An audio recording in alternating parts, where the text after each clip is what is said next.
Olá, galera, tudo bom? Vamos corrigir, então, a nossa lista 3, né, de atividades. Nono ano, Geografia. Vamos nessa. Primeira questão. O setor industrial é um importante elemento da economia de vários países, principalmente das nações mais desenvolvidas. Como se caracteriza esse setor?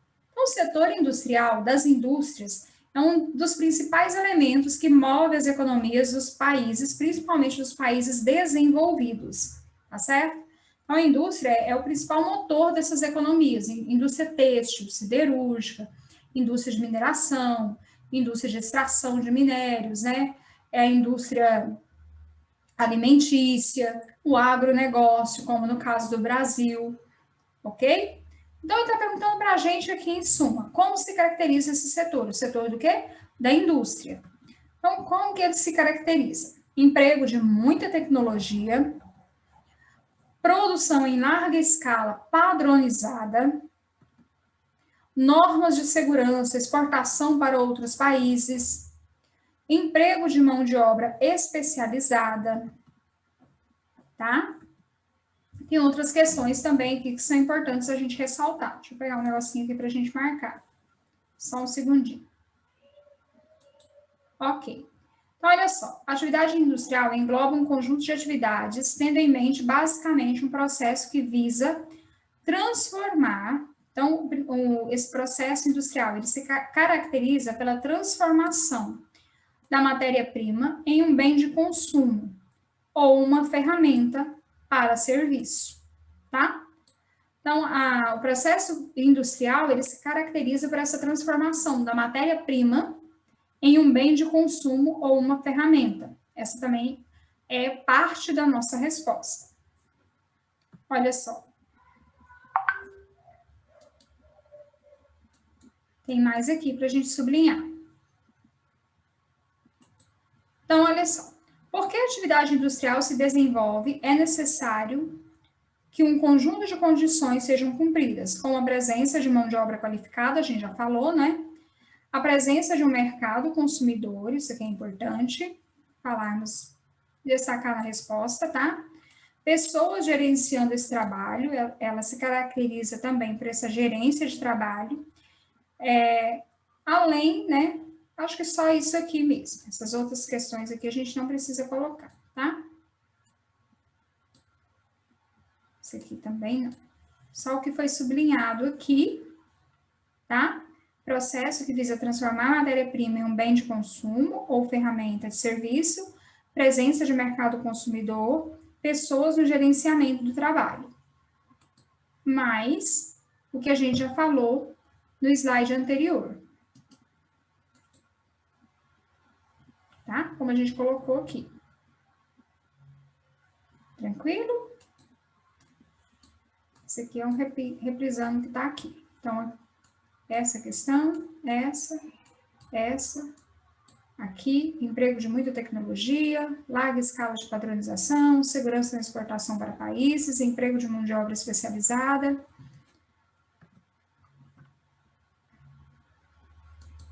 E vamos para a próxima. 2. O segmento industrial que tem sua produção destinada diretamente para o mercado consumidor, a partir de bens provenientes da indústria de base ou de recursos ligados à agricultura, é: qual é o segmento da indústria que produz diretamente para o mercado consumidor? Qual que é esse segmento da indústria? Qual dessas indústrias aqui produz para abastecer diretamente o mercado consumidor? É a indústria de bens de consumo, extrativista, bens de produção, indústria de equipamentos? Que indústria é essa? É a indústria de bens de consumo, tá? Como o próprio nome diz, bens de consumo, que eu vou consumir diretamente, tá? 3. Aqui a gente vai marcar verdadeiro ou falso, certo? E aqui nós vamos ter mais de uma alternativa verdadeira. Então, você vai ter que colocar lá na sua resposta todas as alternativas verdadeiras. E eu não quero que vocês coloquem para mim alternativa A, alternativa B, alternativa C. Vai colocar alternativa A e tudo que está escrito aqui na alternativa A. Olha só. Tudo que está aqui, certo? Ai, professora, mas é muita coisa, né? Não, vocês diminuíram muito o que vocês tinham que copiar. Então, não é muita coisa, não, tá? Então, vamos lá, vamos corrigir. Vamos no verdadeiro ou falso, questão A. A indústria tradicional é pouco automatizada e emprega muita mão de obra em relação ao valor da produção. Sim, a indústria tradicional, ela usa pouca tecnologia, né, pouca automatização e emprega muita mão de obra, o que acaba elevando o valor do produto também, tá? Em relação ao produto. Opa, cliquei 2 vezes. B. A indústria pesada consome grandes quantidades de matéria-prima e de energia, como a siderúrgica. Verdadeira, tá? C. A indústria de base cria condições necessárias a outras fabricações, como a indústria de máquinas e ferramentas. Verdadeiro também. D. A indústria de bens duráveis produz bens que servirão de matéria-prima? Não, eu uso a matéria-prima para produzir bens. Eu não uso produtos para produzir matéria-prima. Matéria-prima eu extraio ela lá do meio. Então é falsa. Letra E. Indústria de acabamento tem como matéria-prima bens industrializados, como de produtos farmacêuticos, que miscelânea de coisa que ele colocou aqui, não é? Falsa também, tá? Então, verdadeira, verdadeira, verdadeira. Letra A, B e C. Então, essas são as alternativas, essa é a resposta. Certinho? Tem gente que deve estar para morrer, né? Tanta coisa para copiar. Ai, ai. Galerinha, a indústria de bens de consumo fabrica produtos que são consumidos pela população em geral, certo? Sendo ramificada em 2 segmentos. Então, a indústria de bens de consumo, ela se ramifica em 2 segmentos, tá? Aponte as características dela. Então, a indústria de bens de consumo, aquela que produz diretamente para nosso consumo, ela se divide em 2 formas, que é a de bens duráveis e as de bens não duráveis, tá? Eu tenho vários tipos de indústria. Tem a indústria que produz para outra indústria e tem a indústria que produz para nós diretamente, certo? E essa indústria que produz diretamente para o mercado consumidor, ela se divide naqueles que produzem bens que duram muito e aquelas que a gente consome muito rápido. Então, vamos lá. Letra A, bens duráveis. A indústria de bens duráveis produz mercadorias não perecíveis, que são destinadas diretamente ao consumidor. Exemplo que nós temos: móveis, automóveis, computadores, eletrodomésticos, eletrônicos, a comunicação em si, tá? Indústria de bens não duráveis. As indústrias de bens não duráveis fabricam mercadorias diretamente para o mercado consumidor, tá? É diretamente, se caracteriza por produzir mercadorias de primeira necessidade, de consumo generalizado, todo mundo tem que consumir, como bebidas, alimentos, calçados, creme dental, sabonete, shampoo, e todos os gêneros que a gente usa aí na nossa casa, no nosso dia a dia, produtos de limpeza, tá? São produtos que não duram muito, porque a gente consome muito rápido. Tranquilo? O setor industrial tem se modernizado, utilizando tecnologias cada vez mais sofisticadas, como robôs, equipamentos de grande precisão. No entanto, alguns segmentos da indústria não possuem grandes aparatos tecnológicos. Marque a alternativa que corresponde ao tipo de indústria que utiliza pouca tecnologia no processo de produção. Se você é um rapaz ou uma moça que presta muita atenção, você já vai saber que a sua resposta já está lá na questão 3. A resposta da 5 está lá.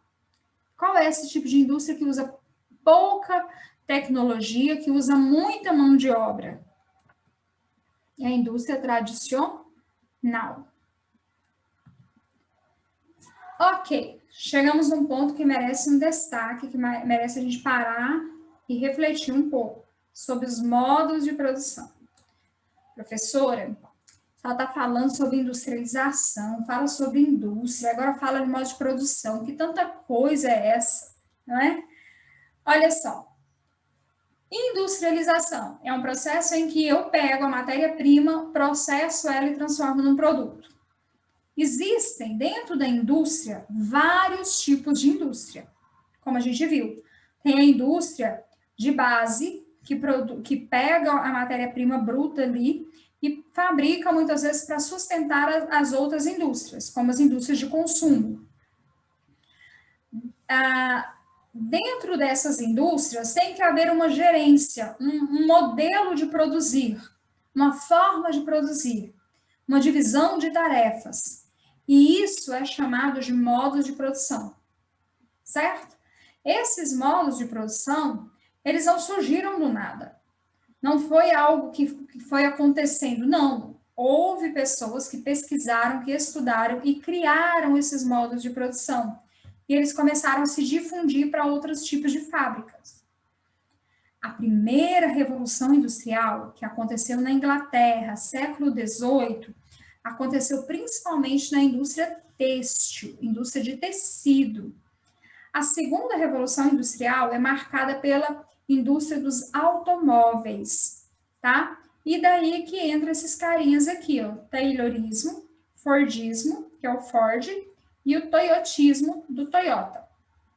Vamos estudar um pouquinho esses modos de produção, que nada mais são do que modelos de produzir a mercadoria dentro da fábrica. Como que eu vou produzir essa mercadoria?